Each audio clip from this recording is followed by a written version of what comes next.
I'm going to take off my mask if that's okay. Okay? Oh, good. Thank you. There. I think you'll be able to hear me a little bit better. But they're very handy to have, right? We gotta wear our masks so we all stay safe. Anyway, today's Tuesday, and here we are again in church. We're going to continue looking at our church windows. I had a baptism last week, and Dad told me that his little son was watching with him about our windows. So I'm really happy that you tuned in, and there's some interesting windows for us today. But before we started, of course, we're going to go with our little song, right? Our opening song. But I wanted to introduce you to my friend. This is Francis the Fox, and he was left in the sacristy for me today. Just a little stuffed animal to give me some comfort, I guess. But it's from a man by the name of Francis that you and I met a few weeks ago. He's the guy who comes in and cleans the door handles and the door frames. And every single day, in comes Francis. So sometimes I put a little stuffed animal in his car because he has a beautiful dog. And I always put, Francis, you the man. And so today, he left me a fox. He said, Father Jerry, you're the man. So we've been switching these little guys. But this particular fox reminded me of one of my favorite stories called The Little Prince, and how the little prince has a great love for a fox. And there's so much wisdom in it. But one of the pieces of wisdom that I thought of this morning was, he says, it is only with the heart that one can see clearly. Think about that. When we look from our heart, that's when we can see clearly. If you remember Sunday, when I preached, I quoted St. Augustine. And St. Augustine says that as well. It's with our heart that we do good deeds, acts of kindness, acts of love, acts of forgiveness. So maybe our little Francis the Fox today can remind us of St. Augustine and also what Jesus wants us to do, right? To be good followers and to do good things. You know, in our world, as we know, there's lots of issues going on, right? And hopefully some of those issues will be attended to. But we're the ones that are really responsible to make the world a good place. And whenever we do acts of kindness, Francis the Fox, then we make peace in the world. So let's remember that, okay? This week, as we go through our week, to be as kind and as gentle and as responsible as we can, to really love with our heart. So, I'm going to put Francis over here by St. Joseph. Don't fight him. And we're going to do our opening song. Listen, what shall we put in our hands today? Well, you know, a few weeks ago I asked you to pray for Mary Lou. Mary Lou is one of our parishioners at Mass. She always sat right in this spot. And she was at Mass very often. And Mary Lou has cancer. And Mary Lou is going to go to heaven very soon. I saw her Sunday, and she's closer to heaven than she was just a week before. And it's pretty obvious in her little body, but her spirit is wonderful. She's filled with hope, and she's so anxious to meet Jesus. So, how about we put Mary Lou in our hands today when we ask God for blessings? Okay? So, we begin. He's got the whole world in his hands. He's got the whole world in his hands. He's got the whole world in his hands. He's got the whole world in his hands. He's got you and me, sister. In his hands, he's got you and me, brother. In his hands, he's got Mary Lou. In his hands, he's got the whole world in his hands. Yay! Great. Okay. Christine, she's our camera lady today. Are we ready to go out to our windows? Okay, let's go.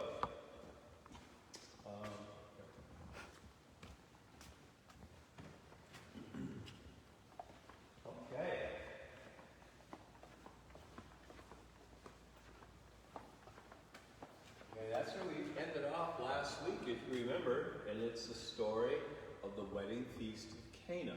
Remember that? How Jesus turned water into wine. A reminder to us that he changes wine into his precious blood at Mass. And now, here we are at the next window. They're all special windows, but this is a special window too. It has a lot of emotion in it. And what I mean by emotion is it has something to do with the heart. So, this window is called the Raising of Lazarus. Now, before we can appreciate the window, we got to know who the characters are, right? So, who do you think this guy is with a little halo around his head? That's right. You know all the answers all the time. It's Jesus, right? And his hands are out like this. I'm not sure you can see the expression, but Jesus' eye here looks pretty sad. Almost as though he's about to cry. And over here, we see something pretty unusual. And I'm not so sure you would know what that means, but what it means is Lazarus is dead. And in the old days, when somebody died, they would wrap them in a shroud.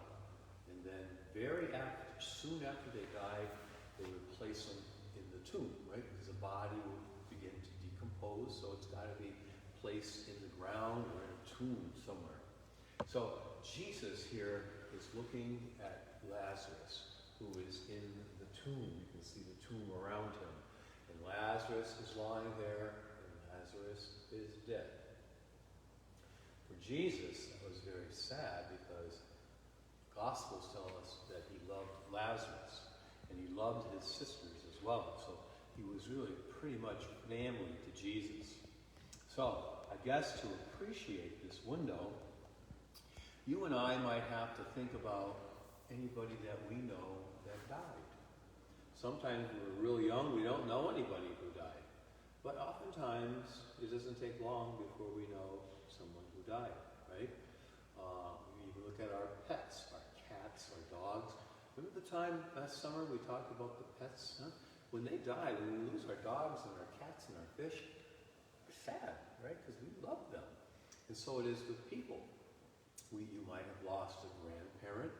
Maybe you lost a parent or a brother or sister. We all know how sad that is.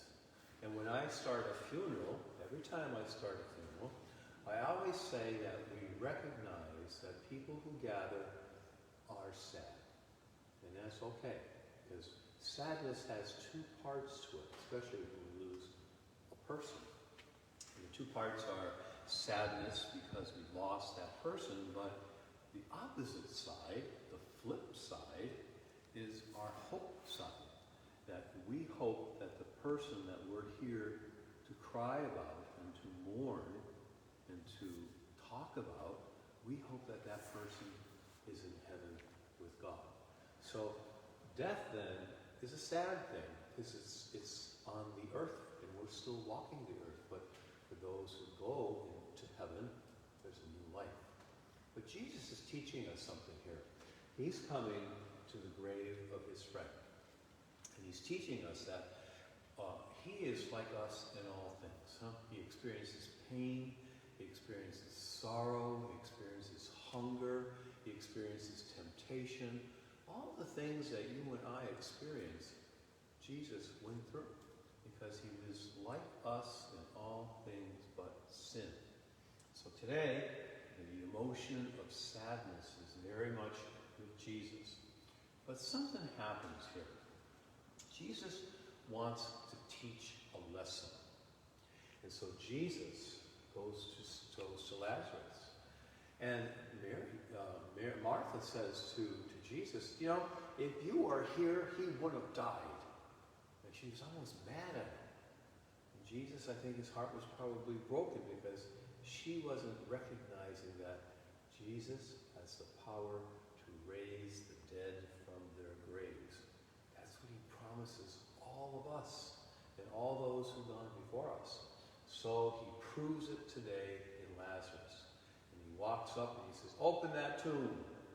And they take the rock from the tomb, and he says, Lazarus, rise.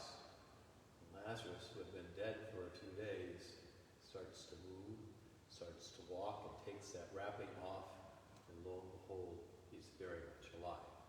He'll have to die again someday, because we all have to die, but Jesus made the miracle to give us hope. This picture is also a reminder of Jesus, that one day Jesus will be in the tomb too. And what does Jesus do after he dies? That's right. You're right.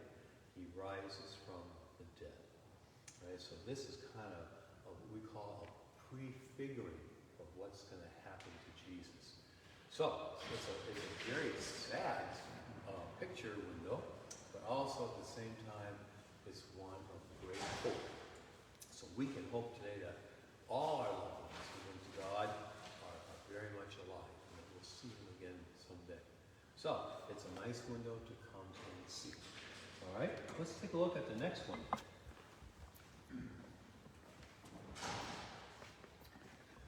Okay, here we go. And this one here has a lot of stuff in it too. And every window is really a teaching opportunity. And if we sit in the pew there and we just look at that window, it can teach us a lot of things.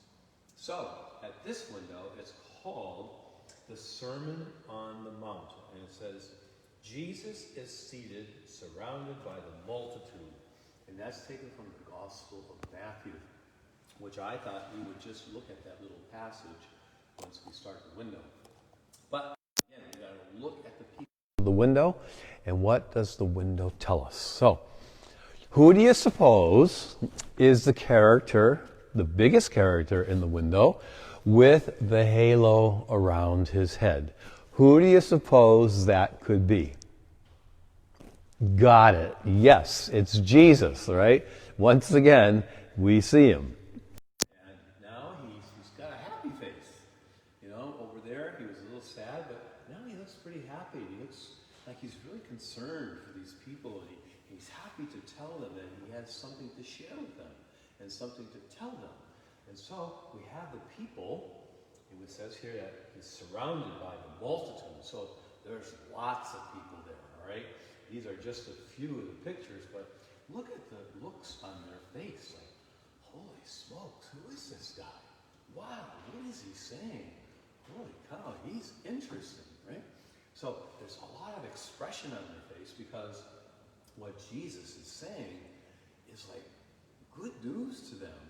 And they're so amazed that Jesus can just speak this stuff and really tell them wonderful things.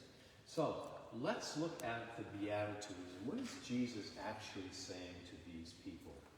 All right, so we're going to look at the right there. Okay, it's going to tell us it's the 5th chapter. So I open up my Bible. And the Bible, as we know, has 2 parts, right? There's the Old Testament part, and then there's the New Testament part. Okay? Can you tell me, a little quiz here, I think we talked about this somewhere along the line, who is the one person that sort of has 1 foot in the Old Testament and 1 foot in the New Testament? Anybody know the name of that guy? Mrs. Goss, do you know? Yes? Baptist. John the Baptist. Excellent. Good for you. A little star on your head. And John the Baptist is the one who starts us off. Okay, so he's the guy who's going to be in the New Testament telling us that Jesus is coming. So now Jesus is here. He's already an adult, and he's teaching. And he teaches the Beatitudes. And so this is what Jesus is telling these people, and what he's telling us too. He says, happy are the poor in spirit.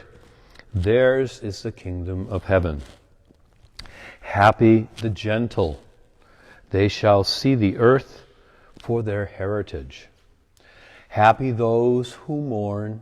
Remember we saw Jesus mourning? They will be comforted. And happy are those who hunger and thirst for what is right. They shall be satisfied. Happy are the merciful. they shall have mercy shown to them. And happy are the pure of heart, for they shall see God. And happy are the peacemakers, they shall be called children of God. And happy are those who are persecuted in the cause of right and justice. Theirs is the kingdom of heaven. So what Jesus is teaching them today is really what the little fox taught us, right? From our heart. It all comes from our heart. When we look at the world with our heart, we can be more sympathetic. When we look at our neighbor, our parents, our brothers and sisters, with our hearts, we can be better and we can see goodness in them, even when they're not so good. So that's a wonderful lesson of the Sermon on the Mount. So Mrs. Goss, have we gone about 20 minutes so far? Yeah? Okay. So I think we're going to stop there today, okay? On our windows, we still have quite a few windows to do. And every time we come to a window, there's so much to say. So I hope you'll stick with me. And hopefully next Tuesday, God willing, we'll be together and we'll be able to continue our little journey through the stained glass windows of our church. All right? So till next week, you be well. Stay well, wear your mask, keep your distance, but love with all your heart, as Jesus taught us and as Francis the Fox teaches us today too. Okay? I'll see ya.